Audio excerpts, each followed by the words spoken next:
Hello ओताकू fam, स्वागत है आप सभी का ओताकू एक्सप्लेन्ड चैनल पर। और आज से हम स्टार्ट करने वाले हैं वन पीस को। और मैं खुद वन पीस फर्स्ट टाइम देख रहा हूँ, तो मुझे नहीं पता कि इस एनिमे में क्या होने वाला है। तो बिना किसी देरी के पहला एपिसोड स्टार्ट करते हैं। एपिसोड की शुरुआत में हमें the king of the pirates gold Roger के बारे में बताया जाता है, जिसने कि इस दुनिया में सब कुछ पा लिया था। पैसा, शोहरत, पावर, हर एक चीज। गोल्ड रॉजर ने अपने मरने से पहले कहा था कि उसने अपना सारा खजाना ग्रैंड लाइन में छुपा रखा है, जिसके बाद सभी लोग उस खजाने को ढूंढने समुंदर में उतर गए और ग्रेट पायरेट एरा की शुरुआत हुई। फिर कहानी प्रेजेंट में आती है, जहां एक शिप के ऊपर खड़े दो लोग समुंदर में एक लकड़ी के बैरल को देखते हैं। वो उस बैरल के अंदर दारू समझकर उसे ऊपर ले आते हैं, लेकिन तभी उनके शिप के ऊपर एक पायरेट शिप अटैक कर देता है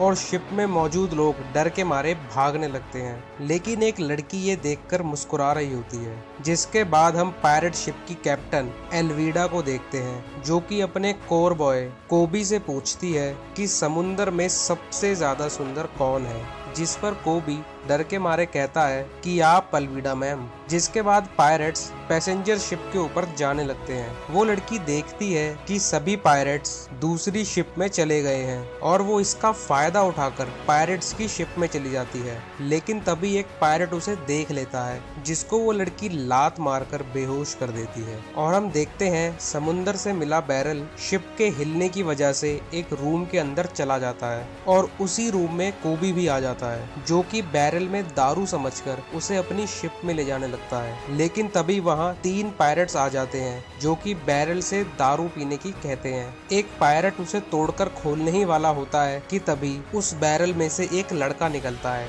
जो कि हमारा main character monkey D Luffy होता है। लूफी पायरेट्स को इग्नोर करके कोबी से पूछता है कि क्या उसके पास कुछ खाने को है। तभी पायरेट्स लूफी के ऊपर अपनी स्वॉर्ड से अटैक करते हैं, जिससे कि लूफी को कुछ नहीं होता और उल्टा उनकी तलवार टूट जाती है। ये देखकर वो दोनों अपने साथी को लेकर वहाँ से भाग जाते हैं। ऊपर एल्विडा इस शिप का सारा माल अपने शिप में लोड करवा रही है और उनके शिप का सारा माल वो लड़की चुरा रही है। तभी वो 2 पायरेट्स एल्विडा को आकर बताते हैं कि शायद नीचे एक बाउंटी हंटर है। जिसके बाद हम देखते हैं लूफी खाना ढूंढने के लिए एक रूम में जाता है, जहाँ उसे एक बॉक्स के अंदर कुछ खाने को मिलता है। लूफी कोबी से पूछता है कि क्या इस शिप में कोई बोट है, क्योंकि उसकी शिप भंवर में डूब गई। फिर वो कोबी से पूछता है कि क्या वो भी एक पायरेट है। कोबी उसे बताता है कि 2 साल पहले वो एक बोट लेकर टाउन से बाहर फिशिंग करने गया था, लेकिन उसे पायरेट्स ने पकड़ लिया और अपनी जान बचाने के लिए वो उनका कोर बॉय बन गया।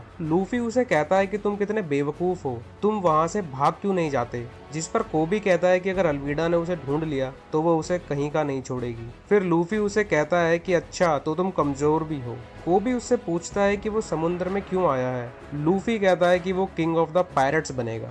ये सुनकर कोबी चौंक जाता है और लूफी से पूछता है कि उसका क्रू कहाँ है। लूफी कहता है कि मैं बस अभी ढूंढने ही वाला हूँ। कोबी कहता है कि किंग ऑफ द पायरेट्स का टाइटल सिर्फ उसे मिलता है जो कि इस दुनिया में सब कुछ पा लेता है, पैसा, शोहरत और पावर, जो कि है वन पीस। पूरी दुनिया के पायरेट्स वन पीस के पीछे पड़े हैं और तुम इस ग्रेट पायरेट एरा के आगे टिक नहीं सकते।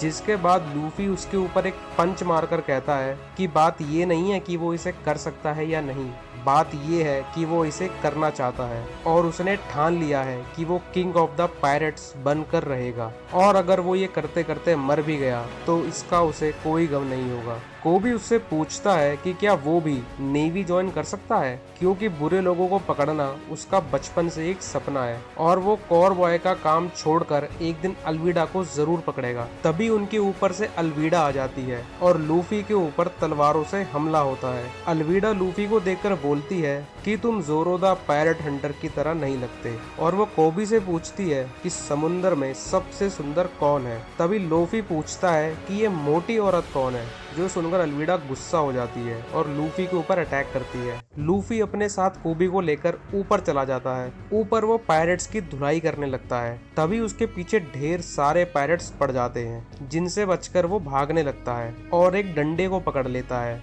जिसके बाद हम देखते हैं कि उसका हाथ तो खिंचता ही जा रहा है। ये देखकर पायरेट्स भी चौंक जाते हैं और लूफी पूरी फोर्स के साथ उन पायरेट्स के ऊपर अटैक कर देता है, जिसके बाद वो कोबी को बताता है कि वो एक रबर मैन है। अल्वीडा उससे पूछती है कि क्या उसने डेविल फ्रूट खाया है। लूफी कहता है हाँ, उसने गम गम फ्रूट खाया है। कोबी लूफी को यहाँ से भागने के लिए बोलता है और अल्वीडा की तारीफ करने ही वाला होता है कि तभी उसे लूफी की बातें याद आती है और वो अल्वीडा के ही सामने उसे सबसे बदसूरत औरत कह देता है, जो सुनकर लूफी जोर जोर से हंसने लगता है। अल्वीडा उनके ऊपर अटैक करती है, जिसे लूफी अपने सर से रोक लेता है और अपना गम गम पिस्टल मूव मारकर अल्वीडा को दूर समुद्र में फेंक देता है। लेकिन तभी वहां नेवी आ जाती है, जो देखकर लूफी कोबी के साथ बोट लेकर पानी में कूद जाता है। वहीं उन्हें वो लड़की दिखती है जो पायरेट्स का सारा माल चोरी कर कर वहां से भाग रही होती है, लेकिन लूफी और वो लड़की अपने अपने रास्ते निकल जाते हैं। कोबी उसे कहता है कि अगर उसे वन पीस ढूंढनी है तो उसे ग्रैंड लाइन जाना होगा, और ग्रैंड लाइन को पायरेट्स का कब्रिस्तान भी बोला जाता है। लूफी कहता है इसलिए तो उसे ताकतवर क्रू चाहिए। वो कोबी से पूछता है कि जोरो कहाँ है। कोबी उसे बताता है कि जोरो अभी नेवी बेस में कैद है, जिस पर लूफी उससे पूछता है कि क्या जोरो इतना कमजोर है। कोबी उसे बताता है कि जोरो एक भयानक डीमन है। फिर वो लूफी से पूछता है कि वो जोरो के बारे में क्यों जानना चाहता है। लूफी उसे बताता है कि अगर जोरो अच्छा इंसान होगा तो वो उसे अपने क्रू में ले लेगा। जिसके बाद हम एक आइलैंड देखते हैं जहां जोरो को एक जगह पर बांध कर रखा होता है और पहला एपिसोड यहीं खत्म हो जाता है। तो आपको वन पीस का पहला एपिसोड कैसा लगा? पर्सनली मुझे तो बड़ा मजा आया, इसलिए मैं तो इसे कंटिन्यू करने वाला हूँ। और हम अगले एपिसोड में जानेंगे कि क्या जोरो लूफी की टीम में आने के लिए रेडी होगा। तो मिलते हैं फिर नेक्स्ट वीडियो में। तब तक के लिए वीडियो को लाइक और चैनल को सब्सक्राइब करना ना भूलें। धन्यवाद।